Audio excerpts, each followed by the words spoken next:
اعوذ باللہ من الشیطان الرجیم بسم اللہ الرحمن الرحیم۔ شروع اللہ تعالیٰ کے بابرکت نام سے جو بڑا مہربان اور نہایت رحم کرنے والا ہے۔ السلام علیکم ناظرین، یہ واقعہ آج سے تقریباً 3500 سال قبل پیش آیا تھا۔ فرعون کے ڈوب کر مرنے کے بعد سمندر نے اس کی لاش کو اللہ تعالیٰ کے حکم سے باہر پھینک دیا، جبکہ باقی لشکر کا کوئی نام و نشان نہیں ملا۔ مصریوں میں سے کسی شخص نے ساحل پر پڑی اس کی لاش پہچان کر اہل دربار کو بتایا۔ فرعون کی لاش کو محل پہنچایا گیا۔ درباریوں نے مثالیں لگا کر اسے پوری شان اور احترام سے تابوت میں رکھ کر محفوظ کر دیا۔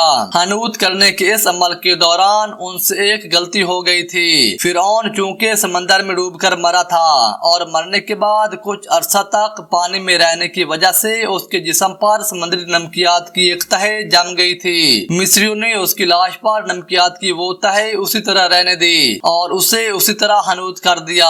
وقت گزرتا رہا، زمین اور آسمان نے بہت سارے انقلاب دیکھے جن کی گرد کے نیچے سب کچھ چھپ گیا، حتیٰ کہ فرعونوں کی حنوط شدہ لاشیں بھی زمین کی تہوں میں چھپ گئیں۔ ان کے نام صرف کتابوں، ان کی تعمیرات اور لوگوں کے ذہنوں میں رہ گئے۔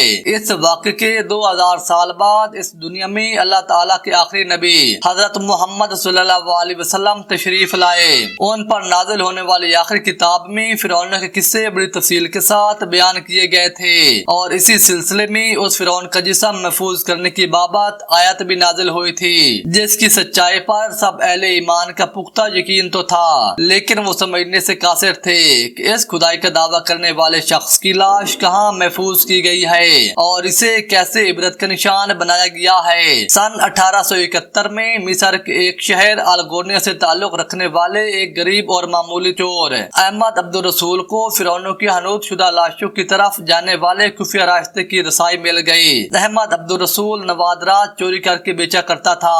ایک دن وہ دریا نیل کے کنارے کے قریب تبیسا کے مقام پر اسی سلسلے میں پھر رہا تھا جب اسے ایک خفیہ راستے کا پتہ چلا۔ وہاں وہ نوادرات کی چوری کے لیے جگہ کھود رہا تھا کہ اسی دوران اسے کچھ لوگوں نے پکڑ لیا اور پولیس کے حوالے کر دیا۔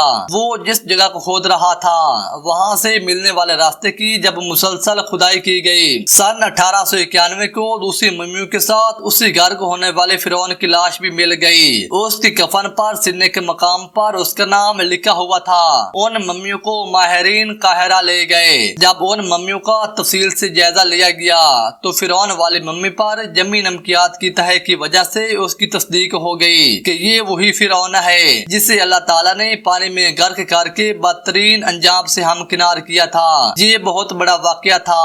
اس کی تصدیق کے لیے دنیا بھر کے ماہرین آثار قدیمہ اور سائنسدان مصر کی طرف امڑ پڑے۔ مختلف سائنسی ٹیسٹ کرنے کے بعد دنیا بھر کے سائنسدانوں نے تصدیق کر دی کہ دوسری سب لاشوں کی نسبت صرف فرعون کی لاش پر ہی سمندری نمکیات کی تہہ جمی ہوئی ہے۔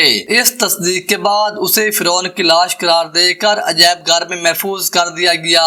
سن 1982 کو فرعون کی ممی خراب ہونے لگی تو اس وقت کی مصری حکومت نے فرانس کی حکومت کو درخواست کی کہ فرعون کی ممی کو خراب ہونے سے بچایا جائے، نیز جدید سائنسی ذرائع سے اس کی موت کی وجہ بھی معلوم کی جائے۔ چنانچہ مصری اور فرانسیسی حکومت نے مل کر ممی کو فرانس لے جانے کا انتظام کیا۔ جب فرعون کی لاش کو فرانس پہنچایا گیا تو ایئرپورٹ پر اس دور کے فرانسیسی صدر بذات خود حکومت کے اعلیٰ عہدیداروں، تمام وزراء اور فوج کے افسران کے ساتھ استقبال کے لیے موجود تھے۔ فرعون کی لاش کا استقبال کسی عظیم زندہ بادشاہ کی طرح کیا گیا۔ فوجی دستوں نے سلامی دی۔ فرعون کی ممی کو ماہر ڈاکٹروں کی ٹیم کے حوالے کیا گیا۔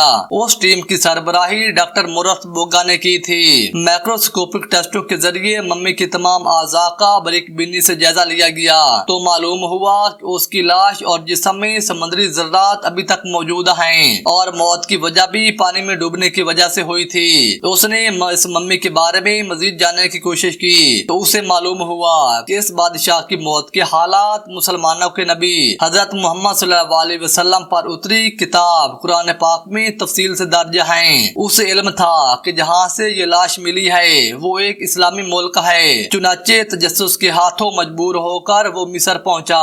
وہ ایک سائنسدان تھا۔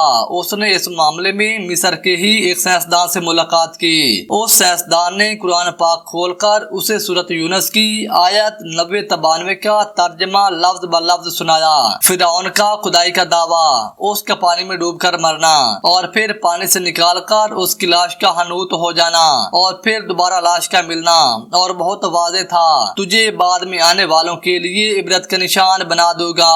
فرعون کی لاش ایسے محفوظ کر کے دنیا کے سامنے لا کر رکھ دی گئی ہے کہ انٹرنیٹ کی ایک کلک پر، رسائل و جرائد پر، ٹی وی چینل پر اور عجائب گھر میں اربوں انسانوں کی آنکھوں کے سامنے کری اور پچکی قابل ترس حالت میں موجود ہے، وہ بھی عبرت کے لیے۔ ڈاکٹر مورس نے آیات کا ترجمہ سنا تو اسی وقت پکار اٹھا، اللہ تعالیٰ سچا ہے، قرآن سچا ہے اور اللہ تعالیٰ کے آخری نبی حضرت محمد صلی اللہ علیہ وسلم سچے ہیں۔ اس نے کلمہ پڑھا اور مسلمان ہو گیا۔ دوستو، امید کرتا ہوں یہ ویڈیو آپ کو پسند آئی ہوگی۔ ویڈیو اچھی لگنے کی صورت میں اور اس طرح کی مزید ویڈیوز کے لیے میرے چینل کو سبسکرائب کر کے ساتھ موجود گھنٹی کے بٹن کو بھی پریس کر دیں تاکہ میں جیسے ہی کوئی ویڈیو اپلوڈ کروں اس کی اطلاع آپ کو بر وقت مل جائے۔ اگلی ویڈیو تک کے لیے اجازت دیجیے۔ اللہ حافظ۔